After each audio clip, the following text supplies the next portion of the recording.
Friends, at this time we are going to begin the funeral services for Mrs. Kritzman.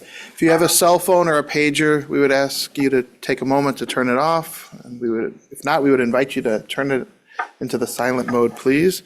And officiating today's services will be Rabbi Yaakov Devorn.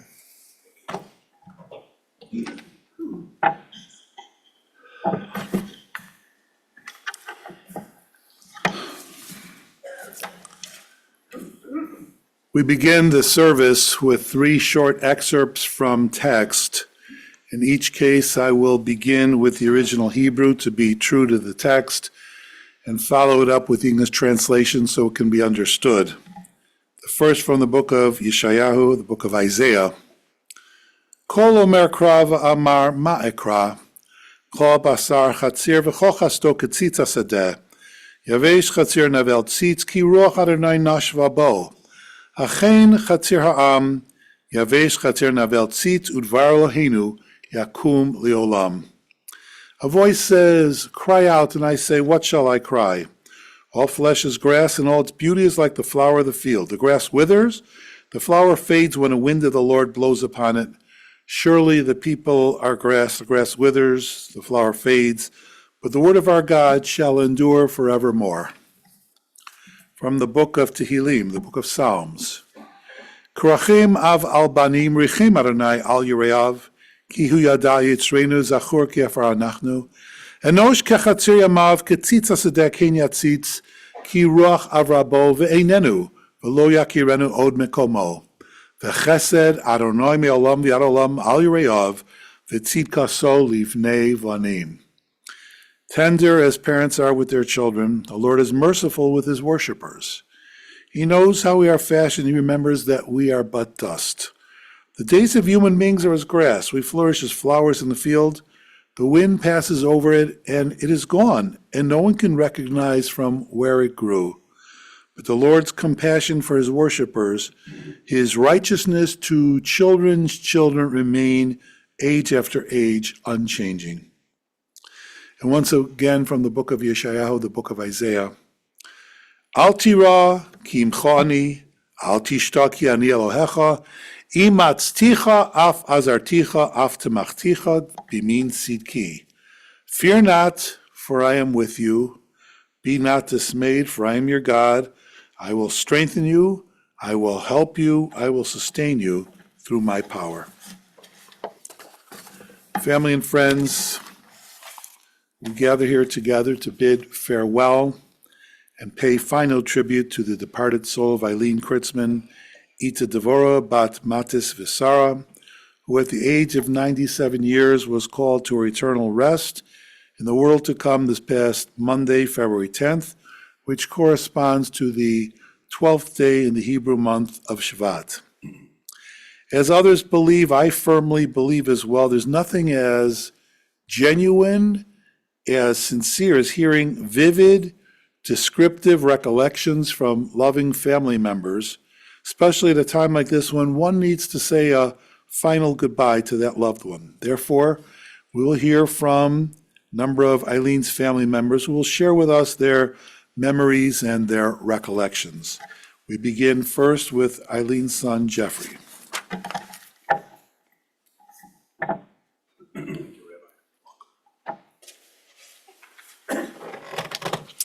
On behalf of Ron and Amy, Pat and I, and Leet and David, and Marilyn, our whole family wants to thank you all for being here today on such a cold day.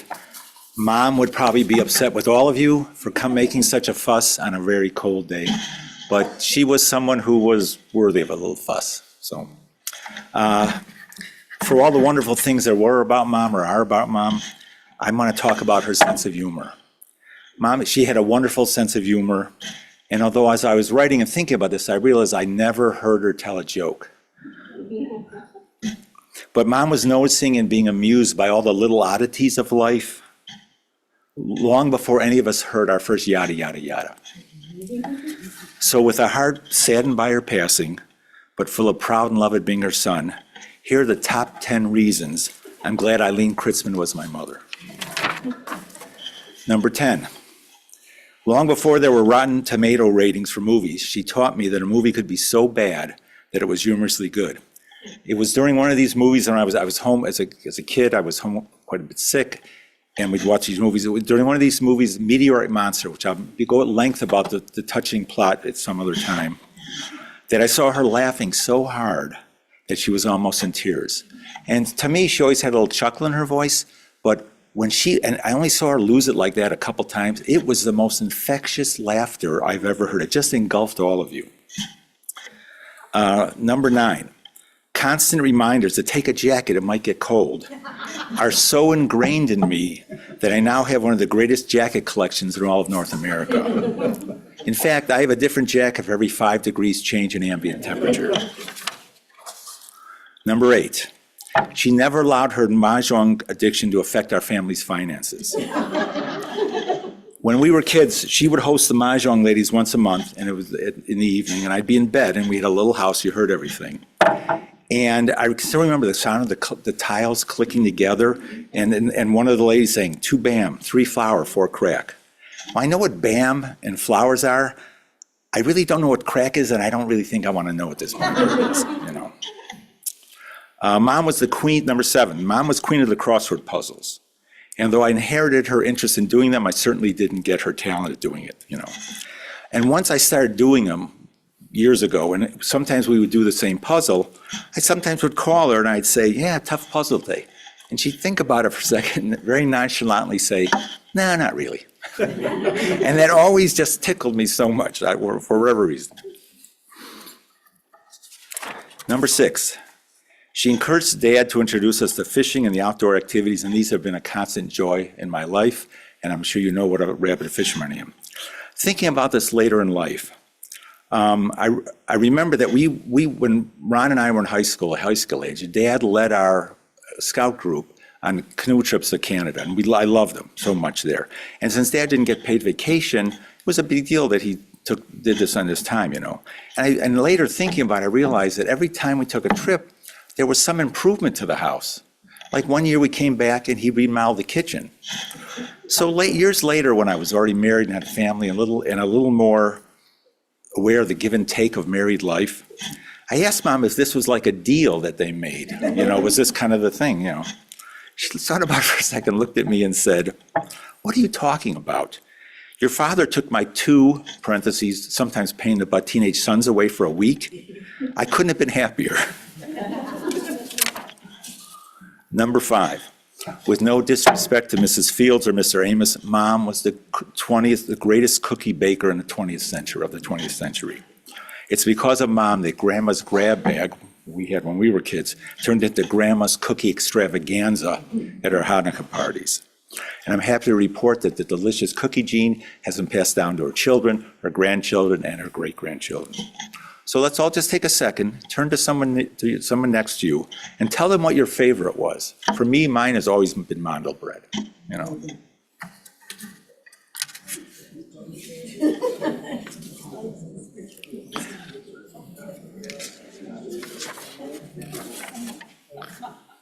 Number 4, she was both literally and figuratively a great-grandmother.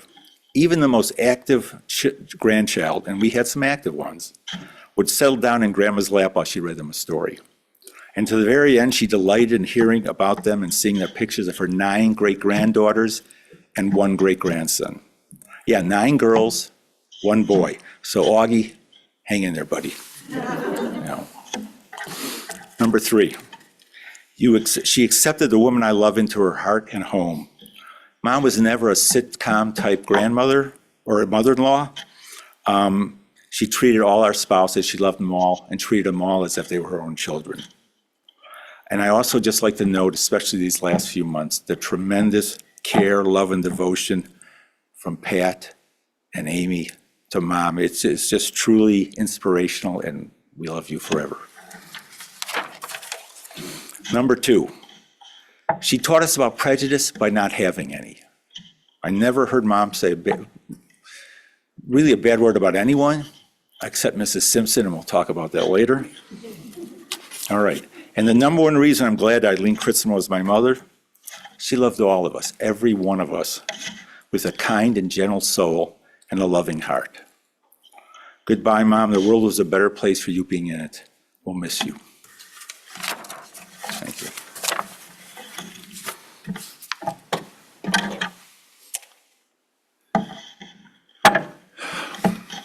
Thank you, Jeffrey. Beautiful depiction, beautiful description, truly. Next, we'll call on a number of Eileen's grandchildren who will speak and share their memories, and of the grandchildren, Carol will lead us off.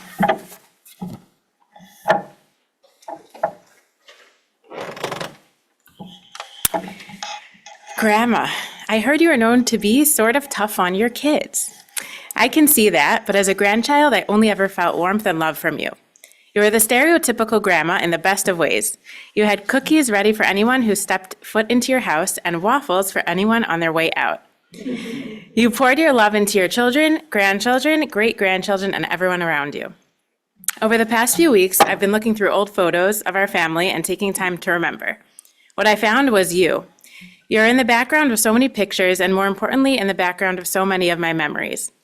With your amazing sewing skills, you made us costumes and clothing. You attended every family birthday party, graduation, school ceremony, concert, play, holiday at home, shopping trips, you name it. You were there, Grandma. You showed up for us always. I remember when Grandpa died, I came home from school one day soon afterwards and saw your car and accidentally shouted, "Grandma and Grandpa are here." I was so embarrassed. I was so used to you both just being there. And then it was you. For the next 26 years after that, it was just Grandma by my side. You always had this quiet, funny side about you. Super underrated. The best little chuckle, too. I know that chuckle. For the past few years, and when you were still able to talk on the phone, we had our Friday phone chats. You always wanted to hear from me, and you cared about what I told you. If I cared about it, you cared about it. That's how you made the people around you feel. I told you about my life, my day-to-day, and you told me about your peers causing drama or the menus of the week. I remember once during COVID, Aunt Marilyn, I'm gonna, let everybody in on the secret. You told me about how you and Aunt Marilyn snuck down to the mailroom to get your mail so you could spend time together. You were so proud of your sneaky adventure. Those phone calls were such a highlight of my week. Probably around 10 years ago, I interviewed Grandma at her kitchen table. Oh, that kitchen, the one that fed countless people throughout the years. The kitchen with the giant fork and spoon on the wall and the chairs that made you feel like home. The clock on the oven that changed numbers very slowly, that was very exciting to a little kid. And that house, the plates on the wall when you first walk in, the pictures under your dresser glass, the Barbies and the farmhouse toy in your closet that I'd always seem to find, the couches in the living room where we'd watch Alice in Wonderland because that's the only kids movie you had, the tiny room that somehow fit a table with what seemed like tons of people sitting around it all the time. How did you do that? The house that held us in happy times and in sad times. So many memories, so many parties and barbecues, and so many cookies. Anyway, at one point I interviewed you in that kitchen. We talked about your childhood and how you remember your little sister being born, about you buying your house for $17,000, and about your marriage. When I asked you for a lesson for life, you said, do the best you can, be as kind as you can, and as loving as you can. And when asked what she would want to tell her great-great-great-great-grandchildren, she said, have a good laugh. Grandma, you knew what was important in life. Thank you for sharing yourself with us for so long. On one of our last visits, Grandma said to me, I love you. I've loved you from the moment you entered this earth, and I'll always love you however far we may be. Me too, Grandma. I remember your 90th birthday party. I said, okay, see you at 95. You said, You were ready, but you loved us so much that you stuck around longer than we could have imagined. And yet, at the same time, there's never really enough time, is there? I love you.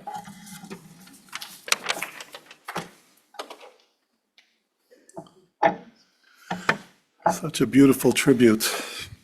Thank you, Carol. Did other grandchildren want to speak? I was told that they'd come up as a group. If you'd like to, this would be a time to do so.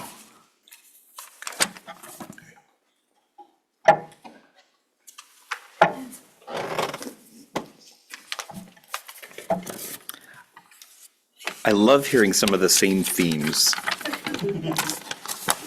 Some real authenticity in that.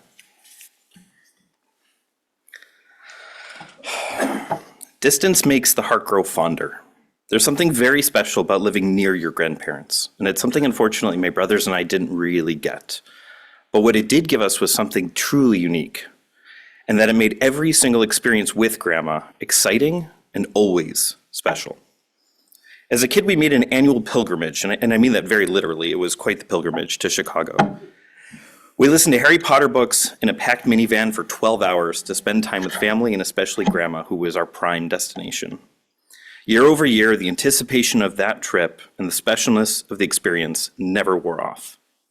Grandma's love language was shown through acts of service, and food was her weapon of choice. Going to Grandma's meant the best macaroni and cheese on the planet, which I was very proud to brag to my friends about constantly. We're never going to talk about how it was just boxed.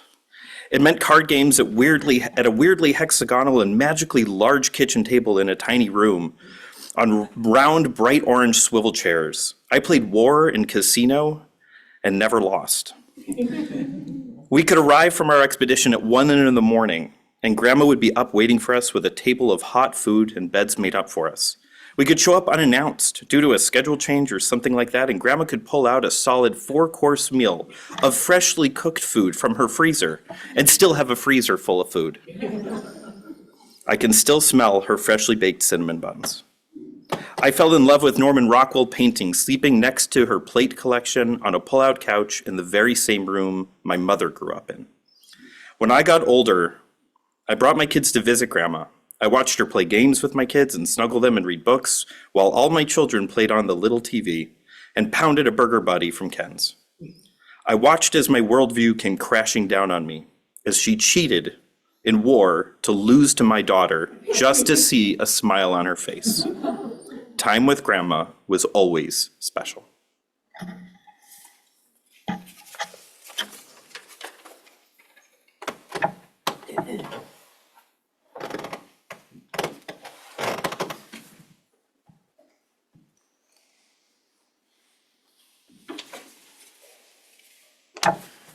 Hi, I'm Jeff's daughter, Alyssa. I think all the grandchildren have similar themes. So much like my grandmother's recipes, I have like an etching written down, but we'll see how close I follow the instructions. I have a lot of memories of my grandmother. Some are from so long ago that they are in like a childlike haze, and then other ones are so fresh in my mind, it's like it was yesterday. They started before I could understand what it even meant to raise 3 kids in that tiny house, and then even imagining what it was like to have teenagers in there. Some of the memories were so young. I remember looking at those tea plates on the wall, and they felt like the fanciest items I've ever seen.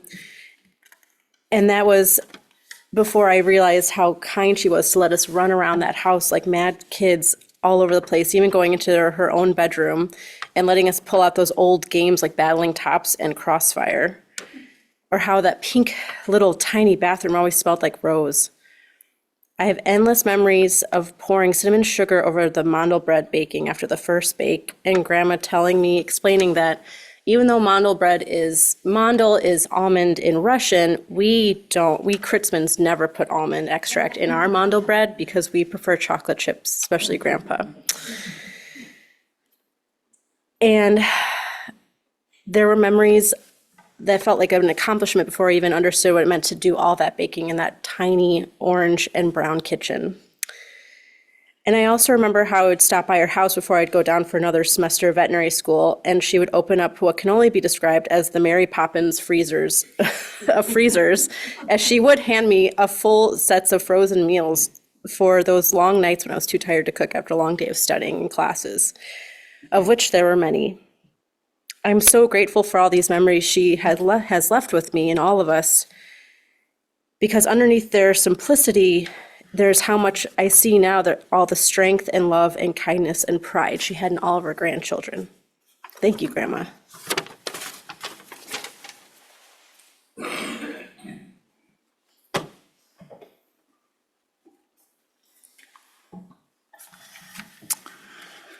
Thank you. Also very beautiful depictions. Next, we'll call on Eileen's son, Ron, for his memories.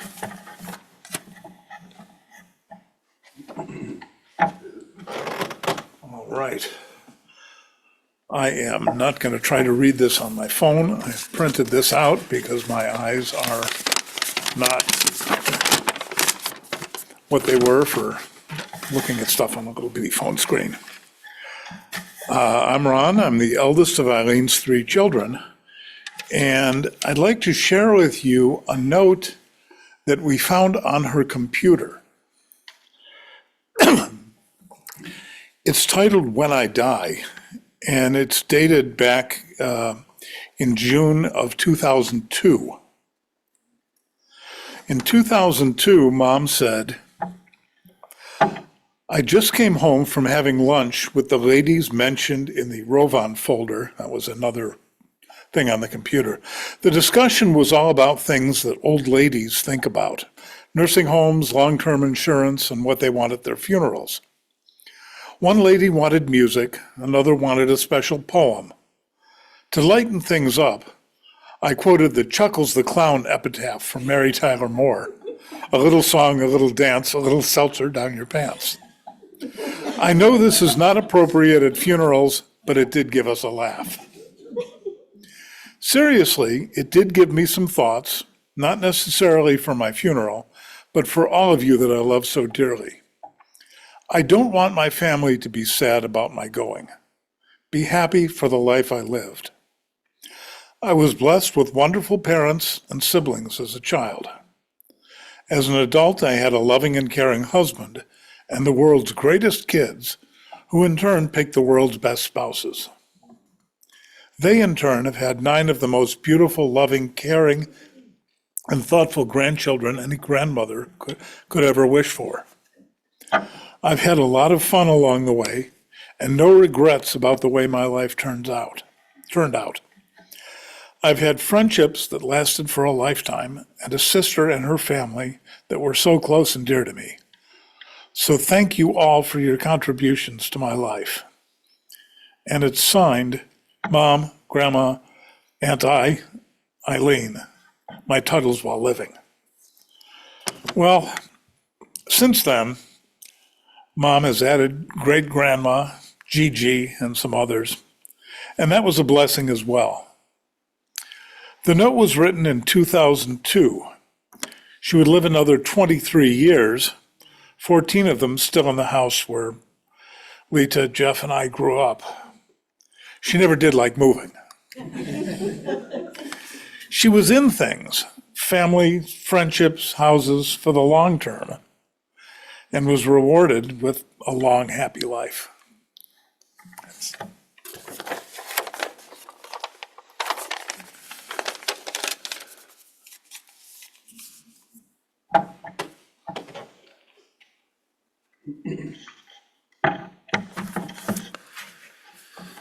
Thank you, Ron. And actually, everyone who spoke, everyone, every generation, you painted a picture.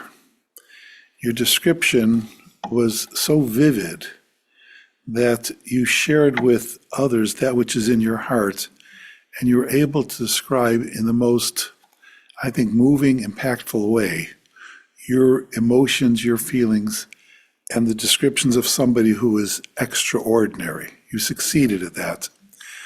I share with you the Hebrew expression that I think applies here. There's the saying that says, Devarim min alev nichnasim lalev.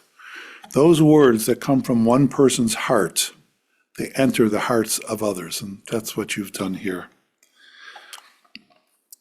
There should be no doubt that the remarkable, unforgettable life of Eileen Kritzman, Ita Devora, Bat Matis Visara, will long be remembered and spoken about with great respect, appreciation, with admiration, and with a very special love. We ask Almighty God to send a measure of comfort and healing to Eileen's loving family members and friends, who will forever recall with love and devotion Eileen's life and the memories she created for everybody. To her devoted children, Ronald and Amy, Jeffrey and Patricia, Lita and David, her cherished grandchildren, Larry, Michael and Becca, Sarah and Adam, Alyssa and Chuck, Eli and Michal, Max and Jorian, Rena Devora, Avi, Zach, and Shiran, to her precious many great-grandchildren, to her late loving husband of 50 years, Arnold, to her committed and loving sister, Marilyn, to other family members and friends whose lives were touched by Eileen in her lifetime and who are so much better off for having known her. We say in the Hebrew, Tehei nishmasa tzuror b'tzor achayim. May her dear departed soul be bound up in the bonds of eternal life. Together we say, Amen. This time I offer the Mizmor LeDavid, the 23rd Psalm, which I will once again begin in the Hebrew, chanting it in the Hebrew, followed up with the English translation. Mizmor LeDavid, Adonai roi lo echzor, Binos tesheyar bitzeni, al mei menuchos in ahaleni.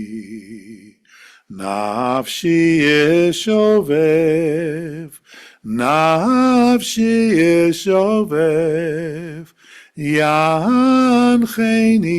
b'maglei tzedek, oy leman shemo.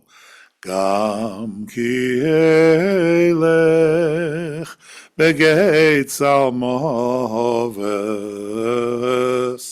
lo irara ki ata imadi shiftecha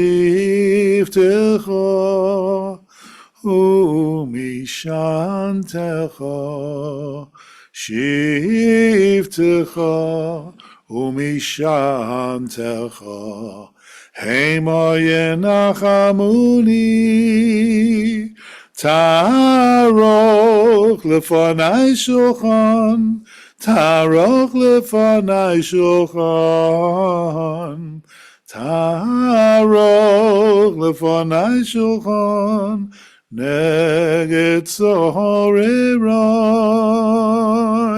Dishantav Hashem en Roshi Dishantav Hashem en Roshi Dishantav Hashem en Roshi Kosi Revaya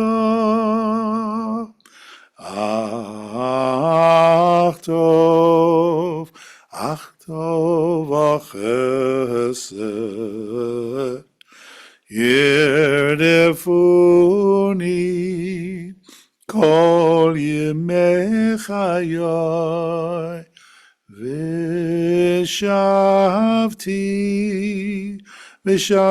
b'feis Adonai v'shavti b'veis Hashem Leorech Yamim.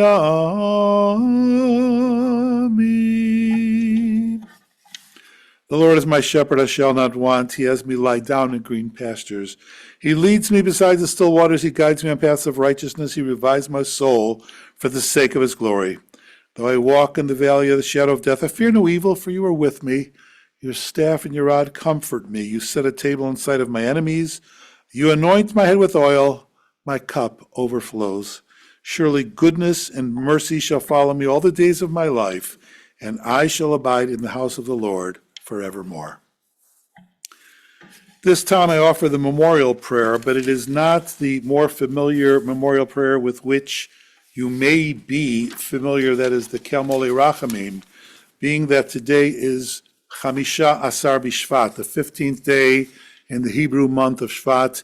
It is the holiday of Tu B'Shvat, and there are some subtle changes in the service, none that would be impactful that one would feel that somehow we have cut corners or shown any kind of disrespect, but subtle and slight changes, and this is one of them. There is a replacement memorial prayer that is said instead of the usual Kelmolei Rachamim. It is a short but poignant and I hope meaningful prayer. And once again, I'll begin with the Hebrew and follow it up with the English translation. If it is not a hardship, I would ask you to please rise. Elo aslichos, Chanun v'rachum erech apayim v'rav chesed, Hametzecha poras pesha v'akravas yesha, Umnucha nechona tachas kanfei ashchina, B'malos kedoshim utorim, Kezorakim asirim, Es nishmas ita devora bat matis v'sara shalcha lelama, Ana balarachamim zachra la letova, Kos chayoteha v'tzidkoteha be'artzot ha'chaim, Uftach la sharei tzedek v'yorah, sharei chemla v'chanina, B'seiter knafecha, Hatzireta le'olamim. Utzor b'tzor chaim et nishmato, Adonai hu nachlata, V'tanuach b'shalom amishkava, V'nomar, Amen. O God, exalted, full of compassion, grant perfect peace in your sheltering presence among the holy and pure to the soul of Eileen Kritzman, Ita Devora Bat Matis Visara, who has gone to eternal home. Master of mercy, we beseech you, remember all the worthy and the righteous deeds she performed here in the land of the living. May her soul be bound up in the bonds of life. The Lord is her portion. May she rest in peace. And together we say, Amen. You may be seated.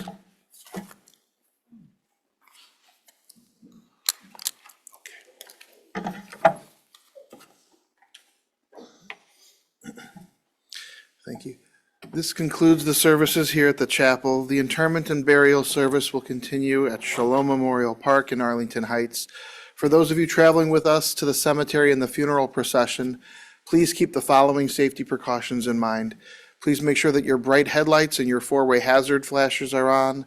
Please be sure to obtain an orange funeral safety sticker for your windshield, and we will be providing several of the cars in the procession with a magnetic orange flag to be placed on top of your car. Please travel as close as safety permits to the car in front of you to avoid any gaps in our procession. And for your own safety and security, I would suggest not speaking or texting while driving to the cemetery and the funeral procession. As we make our way through the intersections, if the light does change, please do proceed with caution and feel free to use your horn liberally as we go through the intersections to try to keep all of us together on our way from here to the cemetery. The family will be together at Ronald and Amy's residence at 1160 Thompson Boulevard in Buffalo Grove. There's some details regarding Shiva times and Minyan times. That's available in the service folder that you should have received when you came in today. And we do have those for you as you leave if you did not receive one. The family has also requested that any memorial contributions in her memory to Hadassah, and that information is also available in the service folder. For those of you joining us online, the information about memorial contributions and Shiva is also available on our website. At this time, I would ask for those of you who've been asked by the family to serve as pallbearers, if you'll please come forward to my left. I'll invite everyone else to please rise as we escort the rabbi, the casket, and the family from the chapel.